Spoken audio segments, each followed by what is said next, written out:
Coucou tout le monde, on se retrouve pour une petite vidéo sur mes aventures créatives de la fin juin et tout début juillet. Je vais pas rester longtemps je pense parce que j'ai pas grand chose à vous présenter, mais comme c'est bientôt les vacances, je voulais vous retrouver vite fait pour vous montrer où j'en étais. Et peut-être qu'après on se retrouvera seulement au mois d'août, je ne sais pas. Enfin non, s'il y a de grandes chances que ce soit ça parce que je suis pas sûre de filmer pendant mes vacances. Donc, on se retrouve, on est vendredi 5 juillet et je vais vous présenter donc un petit peu de couture, un peu de tricot. Mon petit chat fait sa pause croquette, je suis désolée. Et en fond, vous devez entendre mon voisin qui tond la pelouse. Mais bon, que voulez-vous? Et sinon, petit interlude météo, il fait pourri. Voilà, bienvenue au mois de juillet. On pensait qu'on allait finir par voir l'été, mais non. C'est pas encore pour aujourd'hui, il bruinait même tout à l'heure. Alors, en termes de quoi? D'achat, vite fait, je vous montre une petite enveloppe Friendly Couture, je lui fais un gros bisou. Si elle passe par là, je montre vite fait mes petites emplettes, mais je vous les partageais déjà sur Instagram. Donc, une petite carte marque-page, mais avec un petit mot à chaque fois, personnalisée. Et voilà, moi, vous savez, je suis de la team Suzanne Cézanne, donc je voulais absolument avoir la version Suzanne Style et Suzanne Like pour les étiquettes. Donc j'ai pris le lot en blanc et en noir, comme ça vous avez ici Suzanne Style et ici Suzanne Like. Je vous les ouvre vite fait, comme ça je vous montre ce qu'il y a dedans, des fois que vous ne sachiez pas. Je vous mettrai en barre d'infos le lien vers son site internet, comme ça vous pourrez voir ces petites étiquettes. Elle vient de sortir les étiquettes aussi All Allégeant en couleur un peu pastel, pour celles qui veulent du plus discret, ou en couleur un peu flashy. Perso, moi j'ai déjà j'avais 2 All Allégeant et 2 perchés comme Suzanne, et j'ai utilisé une de chaque pour l'instant, donc je voulais vraiment la version Suzanne, donc Suzanne Like. Ensuite, Team à l'arrache. Faut que je vois, parce que comme j'avais cousu, rappelez-vous, ma veste Cruella en mode à l'arrache, parce que je l'ai cousue vraiment vite. Est-ce que je mets la blanche? Est-ce que je mets la noire? Je vais peut-être pas mettre une de chaque quand même. Je serais capable, mais bon, je veux quand même pas gâcher. Ici, simple et efficace. Et ici, tissu addict. Et dans la version noire, hop, dans la version noire, c'est presque pareil. Enfin, les 3 autres en fait. Ah, elles veulent pas sortir. Donc il y a toujours tissu addict et simple et efficace. Il y a aussi Team à l'arrache comme pour l'autre. Et du coup, sur la première, c'était donc Suzanne Like et ici, c'est Suzanne Style. Voilà, pour celles qu'on la rêve pour la version Cézanne. Voilà. Donc mes petites emplettes, c'est à peu près tout. En même temps, voilà, je fais pas des achats tout le temps. Alors, on part sur quoi? On va partir sur le tricot et après je reviens sur la couture qui est dans mon dos, puisque c'est dans l'ordre dans lequel j'ai fait tout ça. Alors, en tricot, la dernière fois, je vous ai montré le début. Je pense la première chaussette, je suis pas sûre que j'avais attaqué la deuxième, ou alors j'avais commencé mais pas fini. C'était les Zigzagular Socks de Prairie Girl Design, mais qui s'appelle aussi Suzy White. C'est un patron gratuit si jamais vous voulez aller voir. Donc vous avez comme ça une partie torsade zigzag sur le côté, pied droit, pied gauche. Donc j'en ai mis une sur bloqueur et une pas bloqueur, comme ça je vous présente la deuxième paire de chaussettes. Donc vous voyez comme ça, vous avez la torsade en zigzag ici. Donc ça c'est la première chaussette que j'ai fait. Je voulais faire tout en coloris principal. Au final, je me suis rendu compte que j'allais pas avoir assez de laine vu que j'ai agrandi légèrement la tige. Je voulais que ce soit des chaussettes un peu pour la période de Noël, enfin du mois de décembre, parce que c'est des chaussettes avec de la stellina dorée. Mais comme il fait un temps dégueulasse, je pense que vous verrez pas la stellina. S'il faudrait qu'il y ait un petit peu de soleil pour que ça brille. Oh, si vous voyez peut-être des brillants un peu par là, là. Est-ce qu'on voit mieux de ce côté-ci? Non, bon, bref. Bah, je suis désolée, mais il y a de la stellina dorée. C'est les laines de demain coloris, donc de ma box de Noël 2023. Coloris Noël féerique. Voilà. Donc ça fait un genre de, bon, certains diront peut-être espèce de pooling, etc. Moi je sais pas si c'est ça, mais en tout cas il y a comme ça du bleu. Moi ça me dérange pas, je trouve que c'est un peu fun. Après selon comment ça tombe, c'est sûr qu'on voit un peu moins la torsade, mais c'est pas très grave. Donc j'ai mis du contrastant ici qui était dans le kit pour avoir assez pour faire la deuxième. Et la deuxième du coup j'ai mis les côtes en contrastant et j'ai fait le reste de la chaussette et la pointe. Voilà. Alors, qu'est-ce que j'ai mis comme info? J'ai mis où la fiche? Je l'ai mis là. Donc voilà mes petites fiches. Donc j'ai commencé le 7 juin, fini le 22 juin. Donc patron gratuit, ça j'ai dit, laine de 2 mains. J'ai fait en 64 mailles. J'ai fait un long tail caston, côte semi-torse, 1-1, 12 sur 12 rangs. Qu'est-ce que j'ai mis? Bon, pour info, ici, sur la tige, j'ai fait 2 diagrammes complets en termes de hauteur. Ensuite, pointe en contrastant. Bon, après, voilà, vous faites ici en fonction de la longueur de votre pied, évidemment. Bon, bah, c'est tout ce que j'ai à dire sur cette paire. Je me suis bien régalée, c'est assez facile à faire ici. Normalement, alors il y a une technique, j'ai oublié le nom. Je sais pas si c'est pas 1 sur 2 LC ou je sais plus, un truc comme ça. Oh, je sais plus. Pour faire les petites torsades là, il doit y avoir moyen de le faire sans. Comment on appelle ça? Sans aiguille auxiliaire. Perso, j'avais pas trop envie de me compliquer la vie et j'ai regardé une vidéo et puis je sais pas. Je pense qu'en fait c'était juste relâcher la maille qu'on tricote après et puis faire les une ou deux mailles qui suivent, je ne sais plus. Sauf que moi, je sais pas, je pense que comme la laine est assez souple, si je laissais la maille retomber sans l'accrocher quelque part, elle se défaisait. Donc bon, ça m'a. J'ai essayé une ou deux fois, c'était pas convaincant. Donc j'ai utilisé un nanomarqueur en poule. Je mettais la maille dessus, je laissais retomber soit devant, soit derrière, et puis je tricotais là ou les 2 mailles suivantes, et puis après, hop, je récupérais cette maille-là depuis l'anneau-marqueur, et puis ça s'est bien passé. Ça m'évitait de trimballer trop de matériel. Donc, voilà pour ce côté-ci, et hop là. Et voilà pour ce côté-là. Et bien, ce sera tout pour cette paire. Voilà, voilà. Ensuite, la paire suivante. Il s'agit... Je quitte le boulot, hein, donc j'ai la journée et même la semaine dans les pattes vu qu'on est vendredi. Donc vous m'excuserez des couacs qui vont arriver. Donc c'est les chaussettes Hermine de ma copine Flo, la maille de Flo. Je vous mets le visuel ici. J'ai commencé donc le 22 juin, samedi 22 juin, et j'ai fini le samedi 29 juin. Donc en une semaine, j'ai fait la paire. J'étais en mode accéléré, je les voulais mes chaussettes. Je suis bretonne, je vous rappelle. Voilà, et fière de l'être. Donc, j'ai fait mes petites chaussettes. Par contre, j'ai modifié le patron parce que la première fois que j'ai fait la grille de jacquard, il n'y a que 4 hermines sur son patron. J'arrivais pas à doser la tension du fil derrière. C'était un peu trop serré, je pense, sur les premières mailles, puisque en gros, il fallait aller de là à là. Deuxième épisode casse-croûte du chat, désolé. Alors donc pour aller de là à là et puis rebelote pour l'autre hermine, puisque moi j'en ai rajouté une à chaque fois entre chaque. Et j'arrivais pas trop à passer mon pied sur cette partie-là. Donc là maintenant vous voyez j'ai réussi à gérer, donc c'est bon. Mais la première fois j'ai redétricoté, j'ai remodifié la grille et hop, voilà. Donc j'ai rajouté des hermines. Alors j'ai modifié le patron pour plusieurs choses. Ici, la pointe, il y avait une rayure claire, une rayure foncée et après tout le reste en clair.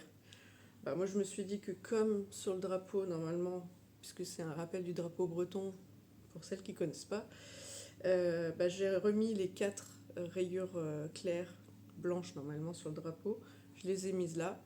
Et comme ça, je me suis permise de mettre tout le reste du pied en noir parce que je trouve que quand même le dessous du pied potentiellement est salissant. Donc je préférais avoir du noir que du clair. J'ai continué du coup mon talon en noir aussi. J'ai fait un Shadow Wrap Heel alors que je crois que sur son patron c'est un talon renforcé à gousset. Ici du coup j'ai considéré que ça faisait une rayure noire, et, parce qu'il y a 5 noirs plus 4 blanches, donc voilà. Et après, ben, les hermines, comme je vous dis, j'ai doublé, donc moi j'en ai 8 au lieu des 4. Et ici, c'est des côtes de 2. Et puis voilà. Après, un rabat tubulaire à l'aiguille, et puis voilà. Qu'est-ce vous dire d'autre? Donc, ça, c'était la première. Du coup, j'ai un doute. Parce qu'il y en a une, j'ai fait courir les fils vraiment sans me casser la tête. Et la deuxième, j'ai essayé de les croiser un peu plus souvent, mais sans plus, hein, genre 5-6. Mais en fait, ça fait presque la même chose. Alors, je sais pas comment je me suis dépatouillée.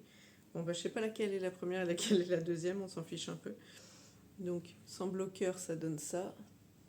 Hop là, voilà. Ça tient pas bien mon histoire, comme ça. Et sur bloqueur, ça donne ça. Voilà. Bon, les deux sont bloqués, mais comme je voulais vous présenter les deux. Voilà, voilà. Que vous dire? Alors, comme ça m'a pris comme une envie de... Hein, on va pas dire l'expression, mais vous m'avez compris. Moi, j'avais de la... Il me restait un peu de laine noire et un peu de laine blanche. Sauf que c'était pas la même épaisseur. Même si c'était toutes les deux des fingering, ce que j'avais en stock, il y avait quand même une qui était plus épaisse que l'autre. Et je sais que sur les jacquards, si vous avez des différences d'épaisseur, ça se voit. En l'occurrence, ma laine noire était plus épaisse que ma blanche, donc passer derrière, ça se serait trop vu. Donc je suis allée vite fait. Alors comme je vous dis, le patron, j'ai dû l'acheter samedi 22 en début d'après-midi. Je devais aller chercher ma fille quelque part, bref. J'en ai profité, j'ai été vite fait chez Guy Charlène à Landévent. J'ai attrapé une pelote de noir de... Hop là. Quelle marque? Je connais pas, hein. J'ai pris ça parce que c'est de la laine à chaussettes. De la marque New Running. Et coloris 001, c'est du noir. Voilà. Ça ressemble à ça. Ah non, ça doit être Lamy Yarn, pardon. Lamy Yarn. De Hollande. Voilà, donc j'ai pris ça comme noir pour aller avec mon blanc. C'était du... Ah mince, comment ça s'appelle déjà? La Javol Silk de Langue. Qui me restait de... Je sais plus quoi. Pourquoi je m'en suis servi déjà? Je sais plus. C'est pas... Ah si, pour me faire des exothermiques, des chaussettes, des sockets exothermiques de Lysandre Ordin, je me suis fait ça, que j'ai déjà mis dans mon petit, on va dire, calendrier de l'Avent pour Noël. Comme ça, j'aurai des chaussettes chaudes pour Noël. Bref, donc je voulais utiliser cette laine-là, et bien écoutez, comme ça c'est fait. Donc pour ces chaussettes-là, j'ai fait un Turkish Caston, puisqu'il faut faire un montage à la turque pour la pointe. D'accord? Parce que c'est ce coup-ci, autant les autres, ça allait de la côte, des côtes pardon, à la pointe. Cette fois-ci, ça va de la pointe aux côtes. Ensuite, qu'est-ce que j'ai enchaîné avec... je sais plus ce que je dis. Vous sentez la fille fatiguée? Donc, bref, j'ai suivi le patron pour la pointe, ensuite ici, la rayure, etc. Moi, j'ai rajouté des rayures. Tac, tac, tac. Donc le shadow wrap, je vous ai dit que j'avais changé. Et qu'est-ce que j'ai modifié? Bah c'est tout. Bah voilà. Si j'ai changé, alors ici pour le jacquard, elle vous propose de changer d'aiguille. Donc moi j'ai tout tricoté en 2,50 et ici le jacquard en 2,75. Et après je suis revenue en 2,50 pour mes côtes. Et voilà. Et j'ai fait donc je vous dis mon rabat à l'aiguille. Comme le tuto de Démaillez-moi, que je remercie puisque comme je vous avais déjà dit il y a un moment, j'avais déjà fait un premier rabat à l'aiguille il y a longtemps en suivant un tuto soit de Claude Tricot, soit de... comment c'était déjà? Knitting... Ah, je sais plus. Enfin bref. De Spirit... Knit Spirit, pardon, je vais y arriver. Donc j'avais déjà regardé les tutos là, mais je sais pas pourquoi j'arrivais pas à enregistrer la rythmique. Peut-être parce que j'étais trop jeune en tricot aussi. Et quand Christelle de Démaillez-moi a sorti ses vlogs, je sais plus à quel moment c'était. C'était il y a pas très longtemps, hein, peut-être les vlogs de printemps ou de Noël. Bon bref, non, vlog de Noël, autant pour moi. Et ben là, j'ai compris tout de suite sa méthode, donc c'est rentré. Donc voilà, pourvu que ça dure. Donc je je me réfère. Si j'ai besoin de me... Si ça fait longtemps que j'ai pas fait, je re-regarde le début de sa vidéo juste pour voir comment elle place son marqueur ampoule. Et après c'est parti, je regarde vite fait la première mise en place et puis après c'est bon, j'arrive à lire mon tricot, mais au début j'y arrivais pas. Donc pour la partie tricot, c'est bon. Et il me reste plus qu'à tricoter maintenant, je l'ai bobiné hier. Hop là. Les prochaines chaussettes, ce sera le coloris chocolat chaud, toujours des laines de demain, de ma box de Noël 2023. Et ça ressemble à ça. Je vais mettre plus par là, voilà, parce que sinon ça fait trop clair. Donc, vous avez peut-être un peu plus foncé qu'en réel, mais c'est à peu près cohérent. Il y a un petit peu de marron, de bleu, il y a des petits speckles roses, enfin rose bordeaux un peu. Voilà, et là c'est un gris moyen. Donc ça, je pense que je vais me garder pour les vacances. Je ne sais pas encore quel patron je vais faire. Surprise, surprise. Alors, pour la partie couture, je vais vous mettre ici le visuel parce que j'ai pas imprimé. C'est le short Madame Geza de Studio Schnittreff que j'ai acheté à la dernière vente Makerist qui était le week-end dernier, je crois. Quelque chose comme ça. C'était avant le 30 juin. Ah bah non, c'est pas le week-end dernier, alors je délire. Bah oui, bon, bref. Bah si. Ouais, on est le 5 juillet, ça doit être ça. Ça doit être ça. Donc, ça fait un moment qu'il me fait de l'œil, puis en même temps, voilà, j'ai déjà des patrons de shorts, notamment un de chez la Maison Victor que j'avais simplifié, et sinon celui des bobines pattern. Mais là, j'avais bien envie d'essayer parce que celui-là, il n'y a pas besoin de mettre d'élastique. Donc, ça fait ça de moins en mercerie à utiliser. Et comme j'ai du jersey de coton dans mes placards, je me suis dit que c'était l'occasion. Et je me suis aussi acheté un t-shirt que j'ai scotché là, mais que j'ai pas encore ni décalqué, ni cousu. Mais c'est de Jackie L. Je vous mettrai un visuel là parce que je l'ai posé sur la table, mais j'arrive pas à lire d'ici. Il est à plat, donc j'arrive pas. Alors, le Madame Geza, comme je vous dis, particularité, c'est une bande de jersey pour la ceinture, qui est pliée en deux, donc comme ça, zéro élastoc. Très simple en termes de coupe, il y a juste un petit pli sur le devant, des poches, point, voilà. Moi en plus, comme je voulais tester le patron, j'avais une chute de jersey de coton couleur taupe qui date de juin 2021, d'accord. Donc je l'avais utilisé en partie pour me faire deux hauts du livre Coudre le stretch de Marie Poisson, comment il s'appelle ? Bon, j'ai oublié les noms des patrons, mais bref, il y en a un, j'avais beaucoup de jersey viscose et puis un ou deux empiècements du jersey de coton, et l'autre, j'avais utilisé plus de jersey de coton dessus. Bref, passons. Tout ça pour dire que j'avais une grosse chute, mais quand même pas assez pour ajouter les marges sur mon patron. Donc j'ai fait la taille XXL, mais j'ai ajouté 0 marge. Et je me suis dit, bah, si ça passe, ça passe. On verra bien. Parce que je pouvais pas faire mieux sur mon coupon, et j'ai réduit la ceinture aussi. Alors, je ne pourrais pas vous dire de quelle largeur elle est au départ sur le patron.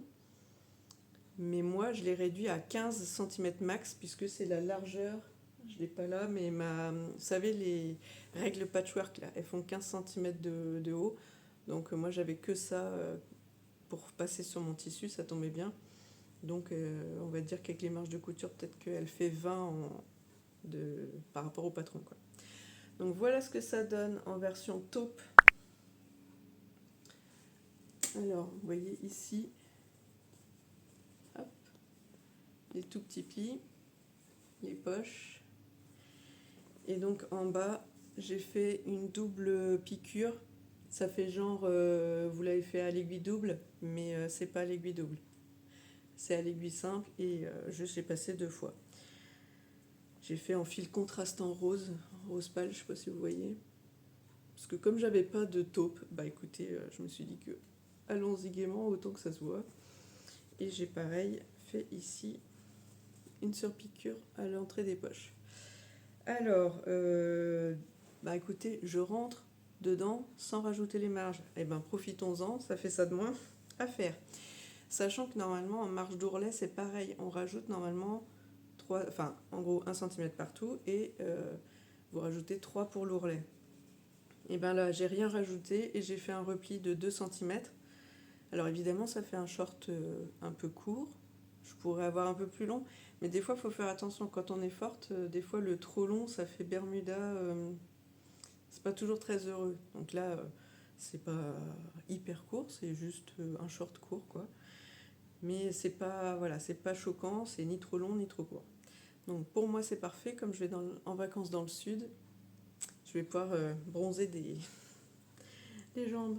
Lol. Non, non, je rigole. Je m'expose pas parce que moi, j'ai tendance à faire vanille fraise, voire vanille cassis carrément, même en indice 50. Et donc, hier soir, donc celui-là, je l'ai cousu quand? Je l'ai cousu il n'y a pas longtemps. Mais c'était dimanche peut-être. Ouais, c'est ça. Je l'ai cousu donc dimanche 30. Bah, en gros, voilà, j'ai dû acheter le patron le samedi, je l'ai imprimé, je l'ai découpé, j'ai scotché, puis zou, le lendemain, j'étais déjà dessus. Et qu'est-ce que j'ai rajouté de plus? Que j'étais contente parce que la fourche et la ceinture, c'est ok, donc pas besoin de faire de modifs, ça c'est cool. Alors, et oui, j'ai oublié de préciser que j'ai rajouté une bande de lastin sur l'entrée des poches pour éviter que ça gondole. En gros, la première poche, j'y ai pensé, puis j'y ai pensé avant. Et sur le coup, bah, je me suis lancée, j'ai cousu et j'ai oublié. Donc j'ai une des poches qui l'a et l'autre qui l'a pas. Alors c'est laquelle? Bah là maintenant, ça a l'air d'être pas si mal. Mais je pense que c'est celle-là qui ne doit pas avoir de lastin. Et celle-là qui en a. Bon bah c'est plus très visible, mais quand je l'ai cousu au début, il y en avait une qui gondolait pas mal, je pense que c'est celle-là. C'est pas très grave. Et pour la deuxième version, bah forcément, donc là je l'ai cousu hier. Ouais. Et là pour le coup, j'ai mis du lastin des deux côtés. Donc cette fois-ci c'est jersey kaki. Je crois que c'était kaki green ou un truc comme ça. Et ben là, pour le coup, c'est pareil. J'ai mis lastin à l'entrée des poches des deux côtés. J'ai fait la même taille XXL sans ajouter de marge, sauf pour les poches. À l'intérieur, en fait, sur la partie arrondie de la poche, comme ça, j'ai rajouté 1 cm, histoire qu'elle soit un petit peu plus grande, enfin plus profonde, entre guillemets. Bon, à 1 cm près, j'ai mis les mains dedans. Je trouvais que ça changeait pas grand-chose, donc bon. Est-ce que ça avait un intérêt? Je ne sais pas. Et là, j'ai mis un fil, un genre de kaki clair. Mais je pense que vous allez le voir comme s'il était blanc ou gris clair. Mais non, c'est un kaki clair, mais il sort beaucoup plus clair à la caméra qu'en vrai. Bref, donc là, pareil, j'ai fait double piqûre et voilà.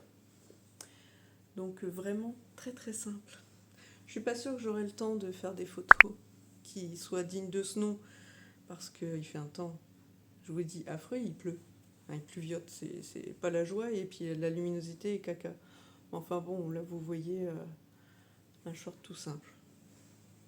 Pas de fioritures pour aller tranquille à la piscine ou se balader et qui fera beau. Et un truc que j'ai apprécié aussi, je ne l'ai pas dit, mais vous savez, comme moi je suis un peu forte, potentiellement j'ai les cuisses qui s'échauffent quand je marche.